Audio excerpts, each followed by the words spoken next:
¿Qué tal, amigos de Radio María? Y como si nada, estamos una semana más aquí con la emoción de su programa A Jesús por María.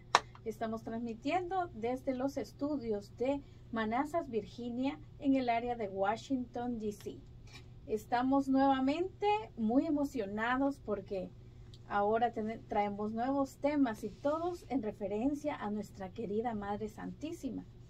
Y como siempre, nuestro invitado que nos trae el tema, que de verdad yo estoy muy emocionada porque siempre aprendemos algo de nuestra Madre Santísima. Y este tema, desde que me lo dijo, pues ha quedado en mi mente yo a ver de qué se trata, ¿verdad? Vamos a hablar este día de el silencio de María. Y como siempre tenemos a nuestro invitado estrella, al diácono Orlando Barros, que nos va a enseñar acerca de este lindo tema. ¿Cómo está, diácono?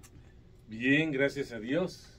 Ahí estamos, a pesar de todas las dificultades que se nos presentan en la vida diaria. Pero ahí vamos echando para adelante, siempre, con la ayuda de Dios y lógicamente pidiendo cada día la protección y el amparo de la Santísima Virgen María. Y le agradecemos de todo corazón porque sabemos que es un hombre muy ocupado. Trabaja en un hospital, para los que no saben, más de 12 horas ahí metido, y llega cansado y así hace un espacio para nuestra Madre Santísima y para todos nosotros que aprendemos mucho de usted. Sí, todo sea todo sea para que de alguna manera nosotros también podamos colaborar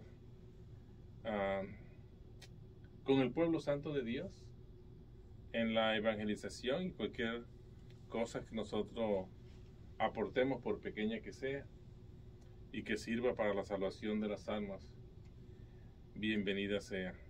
Igualmente le pedimos a todos los que nos escuchan, a todos los que nos siguen, que por favor recen mucho por nosotros, porque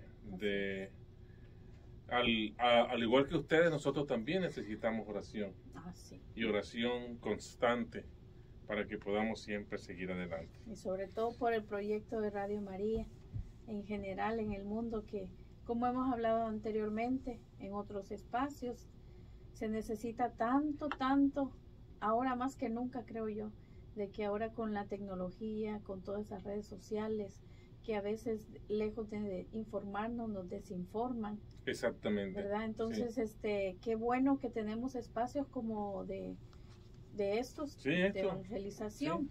Sí. Y Radio María, que es un medio audiovisual de evangelización. Correcto. Y una manera de apoyarnos es dándole like a los programas, suscribiéndose en las diferentes plataformas y también compartiendo con sus amistades. Claro, en vez de que compartan a veces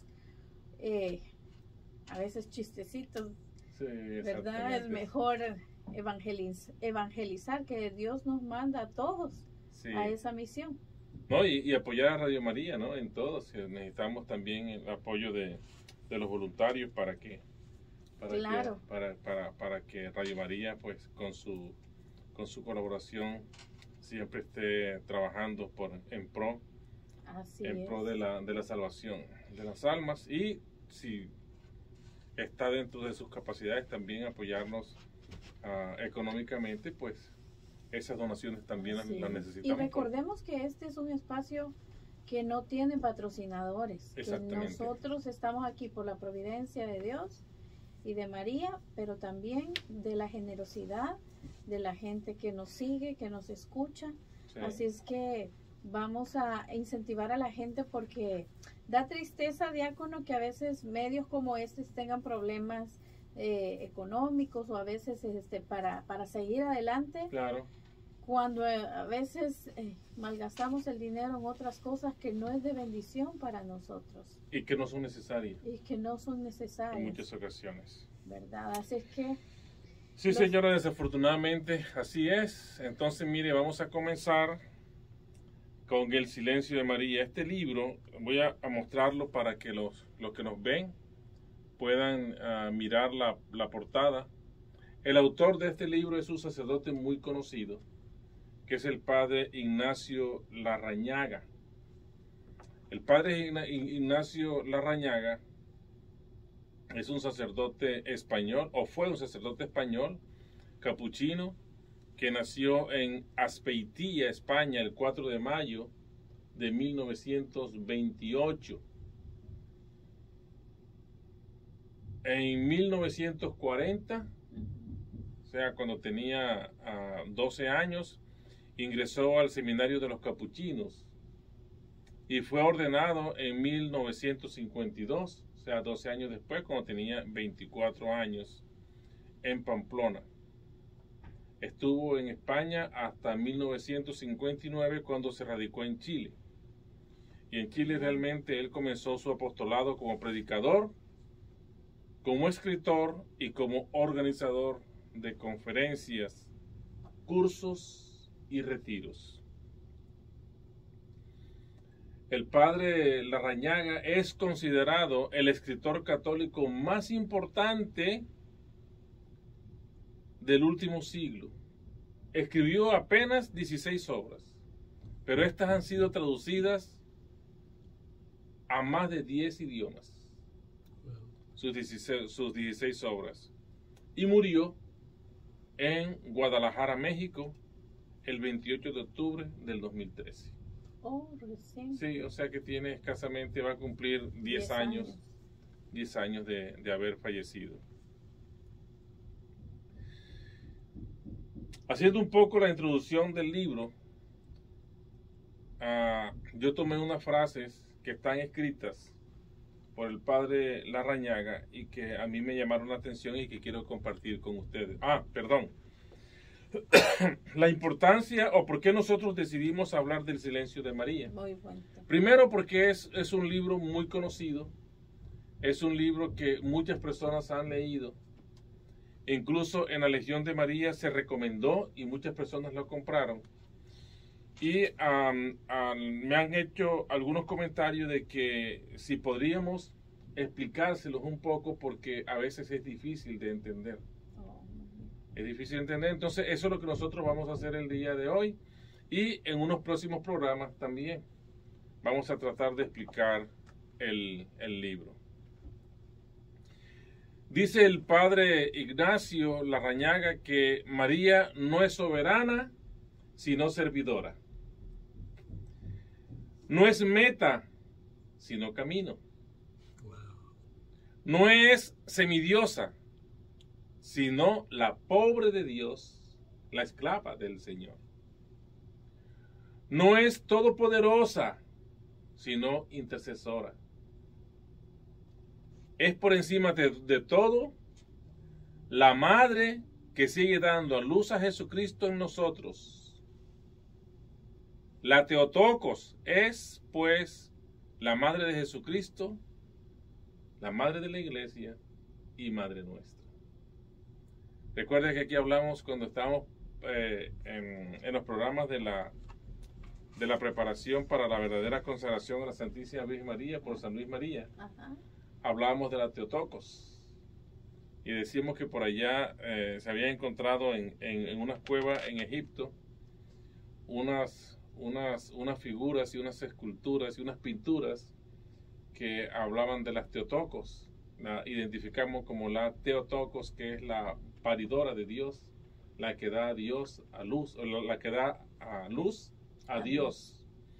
Y el padre Larrañaga dice que esta Theotokos es pues la que dio a luz a Jesucristo y sigue dando a luz a Jesucristo cada día, sigue pariendo a Jesucristo cada día, para nosotros, para su iglesia. Dice el padre Ignacio que la Madre de Dios precede y guía a sus hijos en su lento caminar. Este es un camino largo, difícil, tedioso. Algunas veces nos cansamos, algunas veces nos caemos. Pero allí está María, igualmente, para guiarnos, para ayudarnos, para apoyarnos, para darnos su mano y ayudarnos a levantar. Y esto lo hace María únicamente por amor, por su humildad, por su silencio y por su fe profunda en Dios. de la conversión interior y del enriquecimiento espiritual.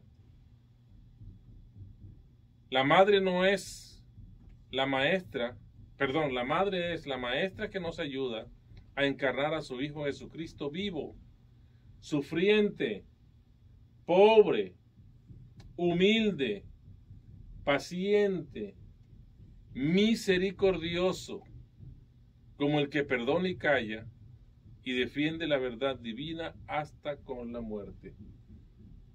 Jesús, siendo obediente a su Padre, con su vida, la entregó su vida por nosotros para que nosotros pudiéramos salvarnos, para que nosotros pudiéramos encontrar la verdad, la única verdad, que es Cristo. Y a través de Cristo nosotros vamos al Padre, y a Cristo vamos a través de la Santísima Virgen María. Dice el Padre Larrañaga, y en este libro él trata de explicarnos parte de la vida de María a través de investigaciones y materiales recogidos sobre su vida, siempre a la luz del Evangelio. Para ello se vale el Padre de escritos, de observaciones y de conclusiones de los exégetas más reconocidos y confiables, que le dan veracidad a su visión, la visión que el Padre tiene sobre la Santísima Virgen María. El Padre Larrañaga nos presenta a María humana, a la María humana. Y su libro se desarrolla a través de la forma en que puede haber sido su vida, la vida de la Santísima Virgen María. Llena lógicamente de alegrías, llena de dolores, de incertidumbres, de dudas, de tristezas, pero sobre todo una vida llena de fe, que es lo que a nosotros nos debe llamar siempre la atención. Y cuando el Padre Larrañaga habla de ese silencio de María, es por todos esos años que ella, bueno, esos siglos que estuvo ella callada, vamos a decir. Y como hablábamos en el libro de la verdadera devoción, que habla que ese es el siglo de María. El siglo de María. ¿Tiene alguna relación? Bueno, el silencio de María realmente, porque ella, siendo una figura tan importante en el plan de salvación de Dios, siempre se ha mantenido oculta. Aquí decíamos que San Luis María había llegado a la conclusión de que Dios la mantuvo oculta a ella, y ella incluso se mantuvo también oculta para evitar de pronto en que fueran a seguirla a ella. Y de hecho, en los evangelios, el evangelista que más habla es San Lucas, y en el primer capítulo vamos a desarrollar una serie de conclusiones a las que ha llegado el Padre y otros exégetas, lógicamente, sobre este silencio de María, la importancia de este silencio y por qué María es silenciosa. Porque ella no quiso mostrarse a sí misma, ¿verdad? Y quiso siempre mantenerse oculta, porque en María lo que priva siempre es la humildad. Y es la humildad porque ella es la esclava del Señor. Ella quiere ser únicamente servidora. Y el servidor no se muestra. El servidor es aquel que está, valga la redundancia, al servicio de las demás personas. Entonces el libro está más o menos, bueno, está compuesto de 4 capítulos. Nosotros vamos a tratar de desarrollar un capítulo por cada programa, lo que nos asegura que por lo menos este es el primero de cuatro programas.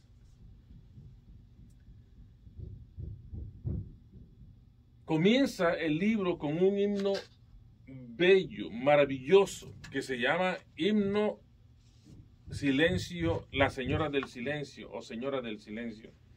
Es un himno hermosísimo que sería bueno que ustedes consiguieran el libro y leyeran o recitaran este himno que es hermosísimo. Luego en el capítulo 1 habla primero del retorno. Y en este retorno hay dos aspectos importantes. Primero, habla él de la fuente sellada. Y en la segunda parte, rasgos de una fotografía. Pero en esta fuente sellada nos traslada a los mismos principios de la iglesia naciente, de la iglesia que está comenzando, de esa iglesia que Cristo fundó y que nació y se hizo pública. Nació porque fue fundada en la figura de Pedro, pero en la fe de los apóstoles, pero que se hizo pública el día de Pentecostés. Entonces, a través de investigaciones y a través de conclusiones de los primeros años, viendo todo esto a través también del Evangelio, especialmente el Evangelio de Lucas y algunos aspectos del Evangelio de San Juan, se llega a una conclusión, que es la que nosotros vamos a tratar de transmitir y dilucidar en este programa. El capítulo 2 nos habla de la peregrinación. Tenemos el retorno, y porque vamos a saber por qué es el retorno, el capítulo 1. Okay. El capítulo 2 nos habla de la peregrinación. Y está también dividido por secciones. La primera sección es el eterno caminar. La segunda sección es feliz tú porque creíste. La tercera, hacia el interior de María. Y la cuarta, María ante el silencio de Dios. Y cada uno de estos tiene unos puntos específicos que vamos a desarrollar. El capítulo 3 nos habla entonces de la fidelidad en el silencio. El drama de un silencio y el prodigio en el seno del silencio. En el capítulo 4 nos habla de la Madre del Señor. Y al final nos habla de la travesía. ¿Por qué María es Madre nuestra? También hay una sección importante que él intituló Entre el combate y la esperanza. Y al final hay una conclusión. En esa conclusión nosotros vamos a tener más o menos una idea de lo que era María, o sea, de acuerdo a la visión que tiene o que tuvo el padre Ignacio Larrañaga, basado lógicamente en escritos y conclusiones de algunos exégetas que los podemos citar en el transcurso de los programas, y siempre bajo la luz del Evangelio. Muy bien, entonces eso es más o menos el esquema que nosotros vamos a seguir. Entonces hablamos del capítulo 1. Del retorno. El retorno, exactamente. Y la primera parte de este retorno nos habla de la fuente sellada.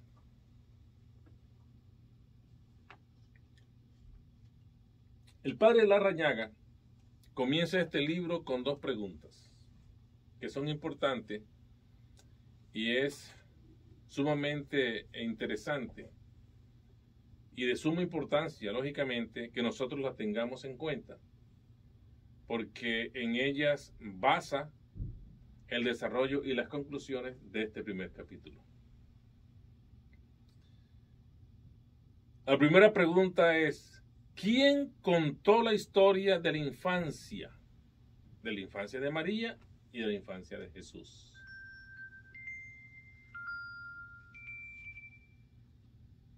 Y en segundo lugar, nos pregunta que cómo se llegaron a saber aquellas noticias tan lejanas cuyo archivo y depósito solo podría ser la memoria de María. Nos da el padre Larrañaga una cita bíblica, o dos citas bíblicas, que están en el Evangelio de San Lucas, capítulo 2. Uno es el capítulo 2, versículo 19, que podríamos buscarlo. Yo me traje hoy la Biblia. Traje esta Biblia que es muy buena para estudios, que es la Biblia de Navarra. La otra Biblia que tengo yo es la Biblia de Jerusalén, que también es muy buena.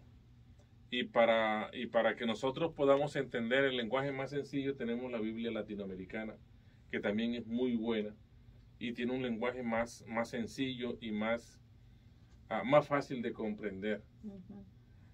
Nosotros que somos un poquito cerraditos, y entonces es importante. Eso tengo yo. La latinoamericana es muy buena. Entonces nos habla el capítulo 2 del Evangelio de San Lucas, el versículo 19. Lo buscamos aquí y dice así: María guardaba todas estas cosas, ponderándolas en su corazón. María guardaba todas estas cosas, ponderándolas en su corazón.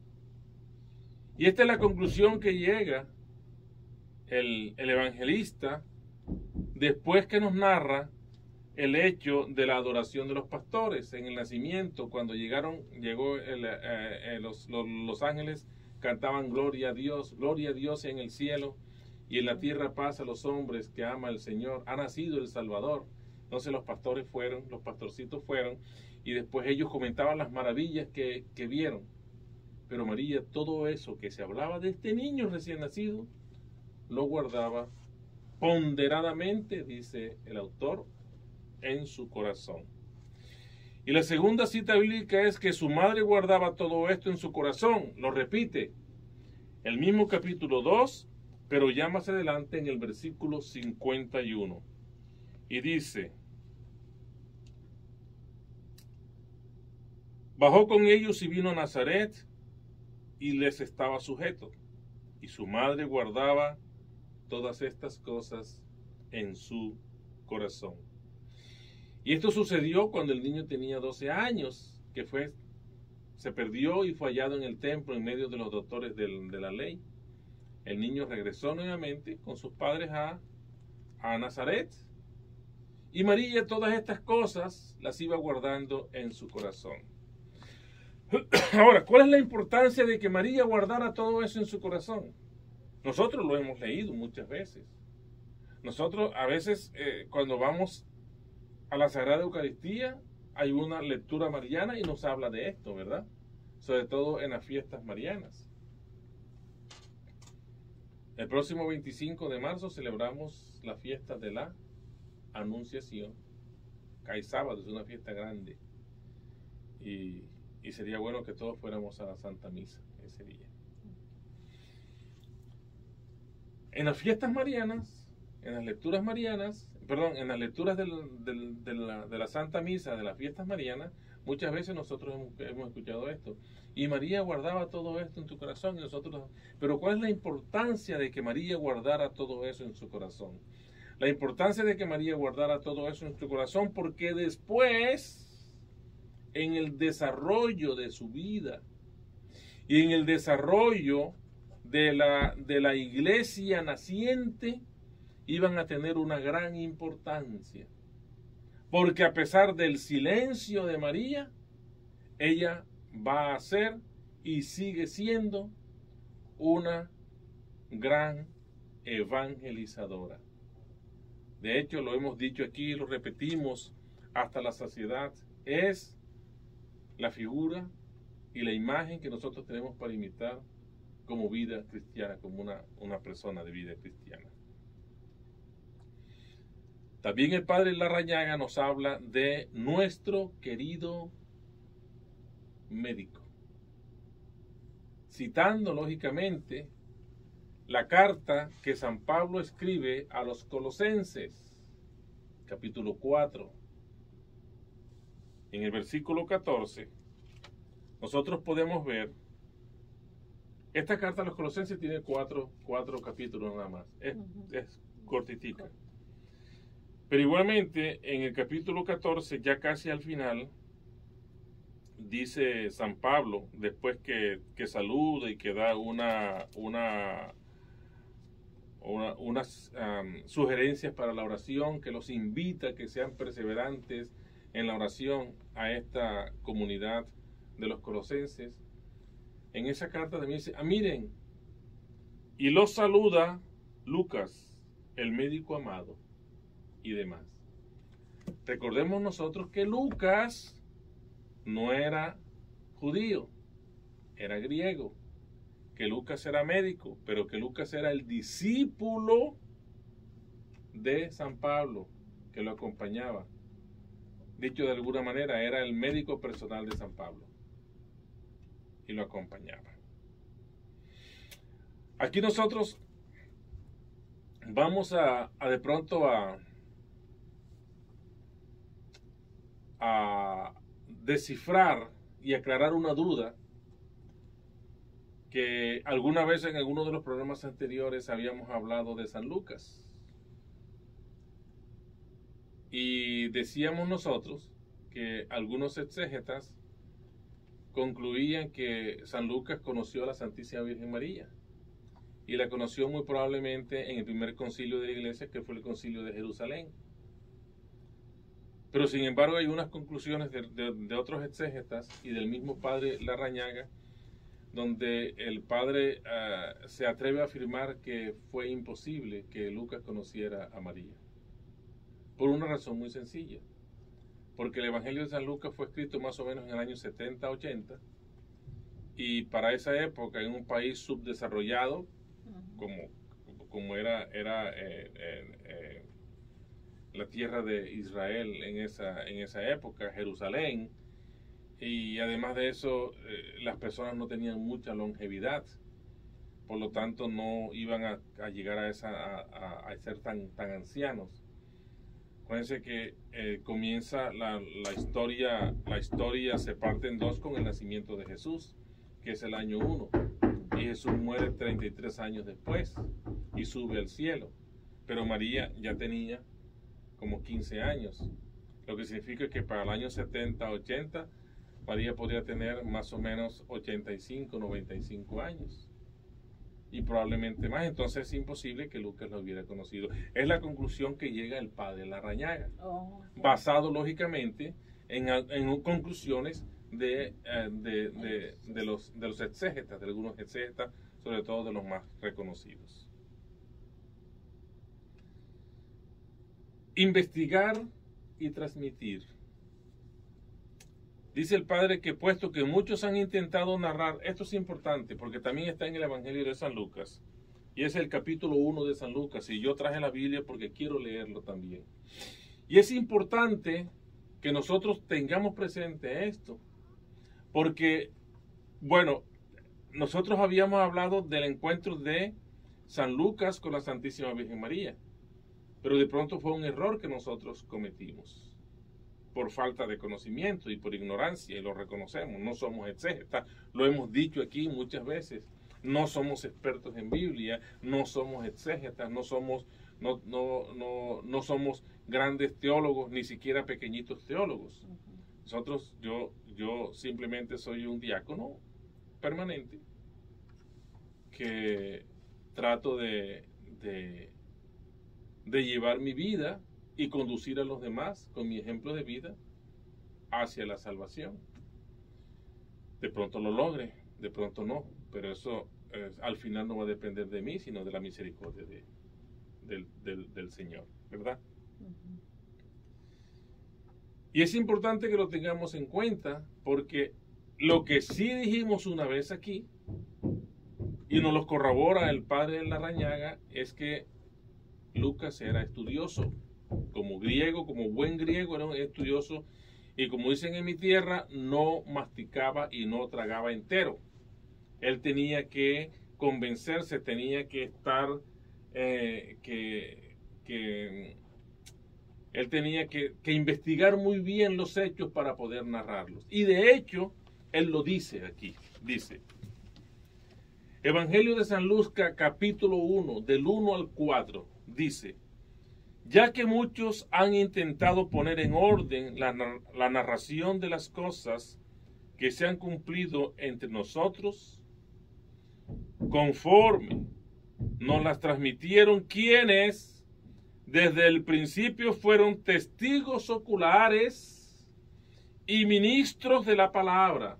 O sea, ¿está hablando de quién? Está hablando de los apóstoles del Señor, sus primeros discípulos, donde se funda la iglesia, sobre los pilares de la iglesia, sobre los apóstoles, que fueron primero testigos oculares, porque estuvieron y vivieron con Jesús 3 años, y posteriormente fueron ministros de la palabra. Fueron ellos quienes transmitieron y dieron a conocer todos estos hechos. Me pareció también a mí, dice San Lucas, me pareció también a mí, después de haberme informado con exactitud de todo desde los comienzos, escribírtelo en forma ordenada, distinguido Teófilo. ¿Quién es Teófilo? La verdad es que nadie sabe quién era Teófilo. Pudo haber sido un personaje muy importante de la comunidad, o de pronto pudo haber sido un nombre que se inventó San Lucas, pero nada, o sea, Teófilo nada más aparece aquí y no aparece nunca más. Entonces, no se sabe quién era Teófilo, pero pudo haber sido una persona importante de la comunidad, de pronto el que guiaba y el que orientaba a la comunidad o el responsable de la comunidad. Dice, y concluye San Lucas, para que conozcas la indudable certeza de las enseñanzas que has recibido. Conclusión. San Lucas dice que él investigó los hechos narrados, sucedidos y narrados por los testigos oculares, que después ellos los transmitieron a sus discípulos y a las siguientes generaciones. Acuérdense que en los principios de la iglesia existía lo que se conoce como la tradición oral, porque la Biblia como tal no se escribió sino en el año 300 y pico, ¿verdad? A comienzos del siglo IV. Entonces, importante que nosotros tengamos esto pendiente y presente. Dice San Lucas desde el principio, San Lucas, con su cuidadosa investigación, se remonta entonces a los acontecimientos que sucedieron desde el principio. Lucas está remontando a esos acontecimientos. Por eso es que San Lucas habla de la anunciación. Por eso es que San Lucas habla de el nacimiento del niño. Por eso es que San Lucas habla de la visitación. Porque él, basado en una investigación rigurosa y tomada de fuentes fidedignas, él lo escribe. Y entonces lo hace desde el principio, o sea, desde el nacimiento de Jesús. Lucas también cita, y es muy importante, a los testigos oculares. Testigos oculares. ¿Testigos oculares de qué? Bueno, testigos oculares de lo que sucedió en la iglesia cuando comenzó. ¿Testigos oculares de qué? De la vida de María. Testigos oculares del nacimiento y de la infancia de Jesús. Porque nadie más habla, o sea, nadie habla tan específicamente de estos hechos como lo habla San Lucas. Dice que Lucas llega directa o indirectamente a la única fuente de información. ¿Y cuál es esa fuente de información? No es otra que la Virgen María. Es la fuente primaria de información. Y Lucas llega a ella, directa o indirectamente. Entonces, no se descarta lo que habíamos dicho nosotros, ¿verdad? Que de pronto él conoció a la Santísima Virgen María. Pero parece ser que por cronología de los hechos, no fue posible que la conociera. Y por eso el padre Larrañaga dice que llega en una forma directa o indirecta a la Santísima Virgen María, que es la fuente primaria de información. Y habla que también de estos testigos de las palabras fueron también, de estos testigos oculares fueron después servidores de la palabra. O sea, quienes contaron los hechos a las próximas generaciones. Y dentro de esas próximas generaciones estaba él, porque a lo mejor él no conoció a Jesús. De hecho, él no conoce a Jesús. Porque él se une a la iglesia es a través de San Pablo. Y San Pablo, ya conocemos la historia de San Pablo, y algún día podríamos hacer un programa también hablando de San Pablo y la Santísima Virgen María. De alguna manera, ¿verdad? Lo podíamos relacionar. Los primeros años, ¿qué sucede en los primeros años? Entonces, es algo muy importante que nos habla este libro. Y nos pregunta, ¿fue María evangelizadora de los primeros cristianos? ¿Qué pasó en la vida de María después de la crucifixión y la muerte del Señor? ¿Qué pasó en Pentecostés con la Virgen María? Son tres preguntas que se hace el Padre y que nos deja en el libro. Lógicamente que él también llega a algunas conclusiones. Y las conclusiones es que María muy probablemente fue evangelizadora. Y lo vamos a ver al final del capítulo. Hay unas conclusiones bien interesantes. De este capítulo 1. De este capítulo 1, sí. Okay. ¿Y qué pasó en la vida de María después de la crucifixión y la muerte del Señor? Que nosotros sabemos, por lo que está escrito en los evangelios, sobre todo que San Juan habla de la presencia de la presencia de María al pie de la cruz, en el Calvario, en el monte Calvario. Y él entonces le entrega desde la cruz a Juan para que se haga cargo de María como su madre, y Juan la recibe como su hijo, por mandato de su maestro, del Señor. Pero ¿qué pasó con María después? Dice la palabra también, el Evangelio de San Juan, nos dice al final de este capítulo, del capítulo 19 de San Juan, que desde ese momento el discípulo se la llevó a su casa. O sea que María fue a vivir con Juan y estuvo con Juan, vivió con él. ¿Hasta cuándo? Hasta los últimos días y los últimos instantes que estuvo ella en la tierra. Porque sabemos que María ascendió al cielo en cuerpo y alma y que su cuerpo no sufrió la corrupción de la muerte. ¿Qué pasó con María en Pentecostés? Pues también sabemos nosotros, por los evangelios, por los hechos de los apóstoles, en el libro de los hechos de los apóstoles, que María apareció allí, estaba reunida con los apóstoles. Y es lógico pensarlo. Es lógico pensarlo porque si Juan se encargó de ella se fue a vivir con Juan. Entonces Juan la toma como su madre. Y es importante que nosotros tengamos esto en cuenta, porque al final el padre Larrañaga, al final de este capítulo, también hace unas conclusiones de suma importancia. ¿Nos quedan cuántos, Pepe? Como 20 minutos, ¿verdad? Tenemos 10 minutos. Sí. 10 minutos. 10 minutos, ok.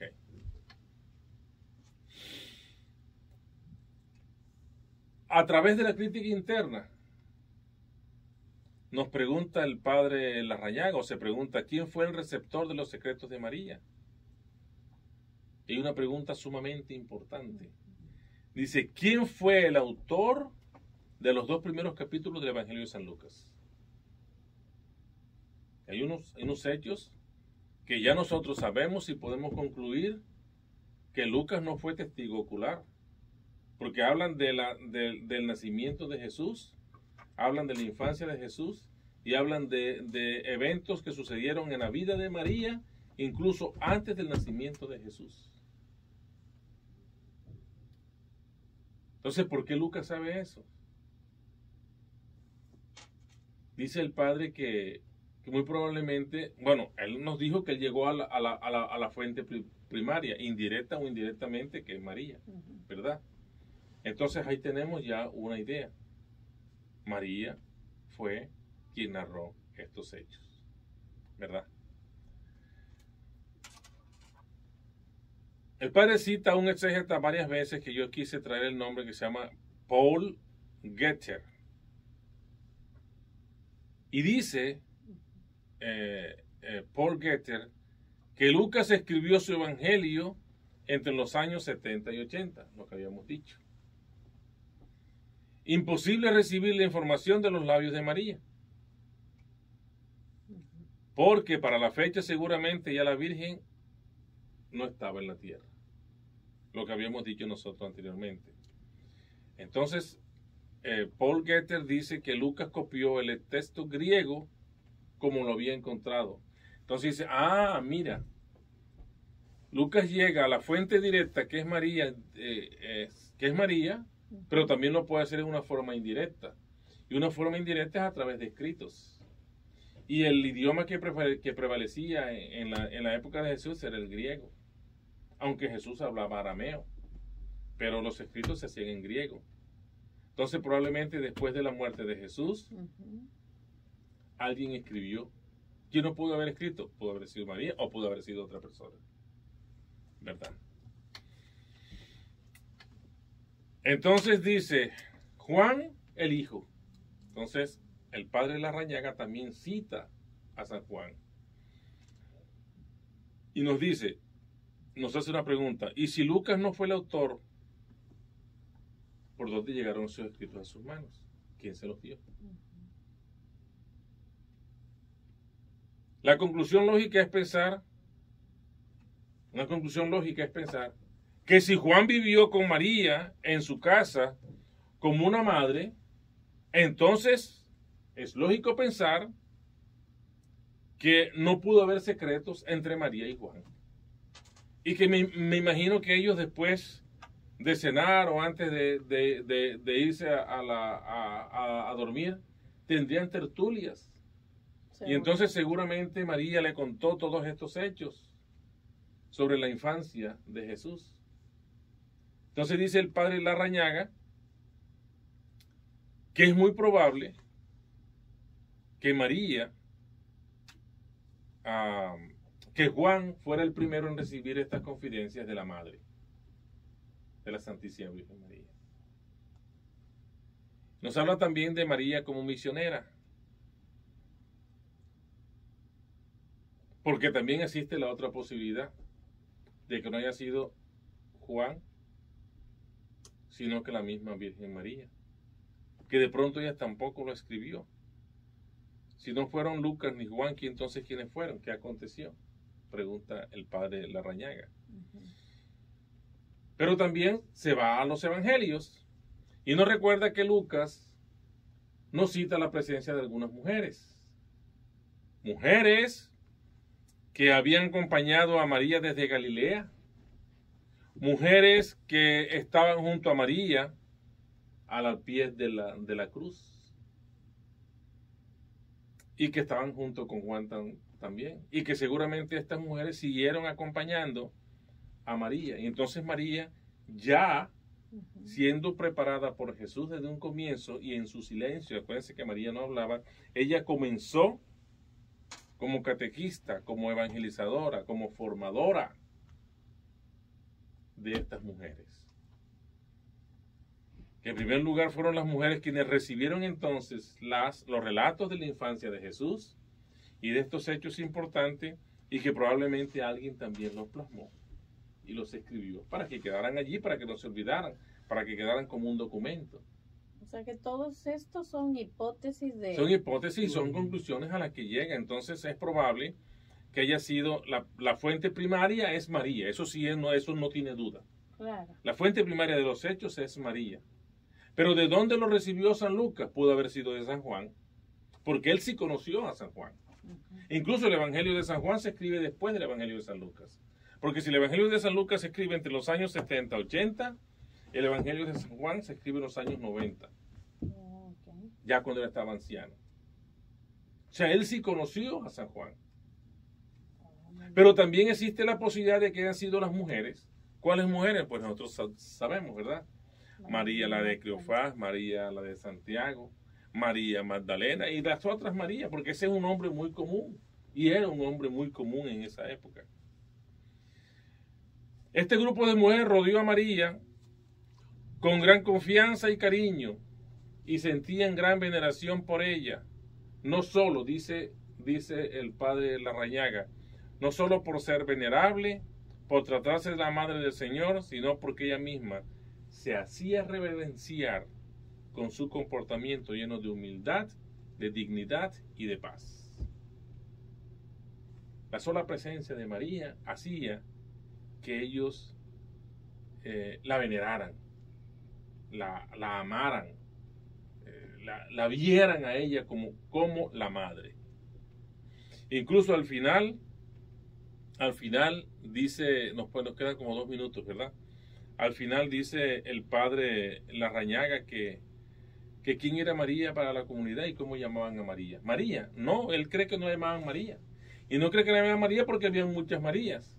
Y entonces, como ella era la madre, no solamente la madre del Señor, sino que era la madre de Juan, y seguramente los discípulos le llamaban madre también, porque seguramente María tenía que ir a las reuniones con Juan, y Juan se la llevaba. Y cuando hacían las reuniones en casas de Juan, ¿dónde estaba María? Pues ahí con Juan. El día de Pentecostés, ¿dónde estaba María? Pues en la reunión que tenían los discípulos, porque todos estaban huyendo. ¿Y ella qué hacía? Consolarlos. ¿Ella qué hacía? Animarlos. ¿Ella qué hacía? Darles esperanza.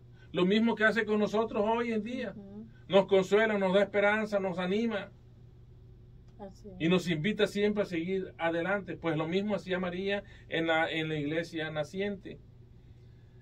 Entonces dice el padre que seguramente a María la llamaban madre.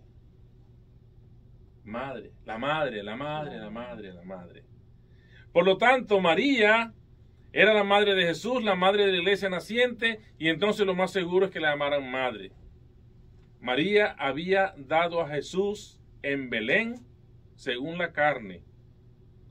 Al llegar el conocimiento de Jesús según el Espíritu en Pentecostés, y el Señor también precisaba de una madre en el Espíritu.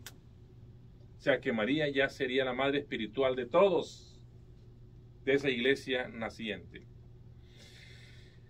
Jesús preparó a María, lo habíamos dicho desde un comienzo, para que ella fuera, y quien lo diera a luz, lo dio a luz al mundo, pero también lo da a luz a la iglesia, porque es la madre espiritual.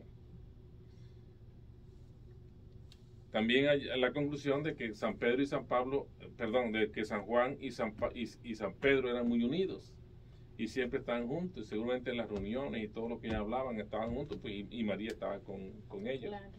Y muy seguramente iba a estar en Pentecostés. Entonces, podríamos dejar hasta aquí y concluir de pronto este capítulo. Perdón.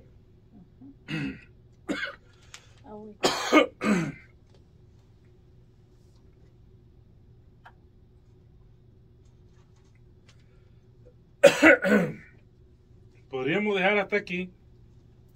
Primero por los dos. Podríamos, sí. Vamos a dejar el bueno, y vamos en el próximo programa vamos a ver la conclusión.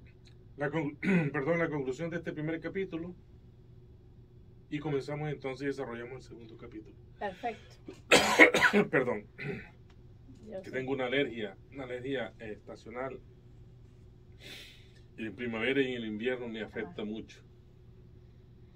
Bueno, entonces cerramos hasta aquí. Sí, y por cuestiones de tiempo, ya nos pasamos 2 minutos. No, todavía no, pero sí. No sé si hacemos una pequeña oración. Claro que sí. Bueno, en el nombre del Padre, en el nombre del Padre y del Hijo y del Espíritu Santo. Amén. Te alabamos, Señor, y te bendecimos. Te damos las gracias porque nos has permitido desarrollar este programa. Te pedimos, Señor, que nos envíes siempre tu Espíritu Santo, que nos regales tu gracia abundante, porque con tu gracia nosotros podemos entender lo que tú quieres de nosotros y podemos descubrir el camino que debemos seguir.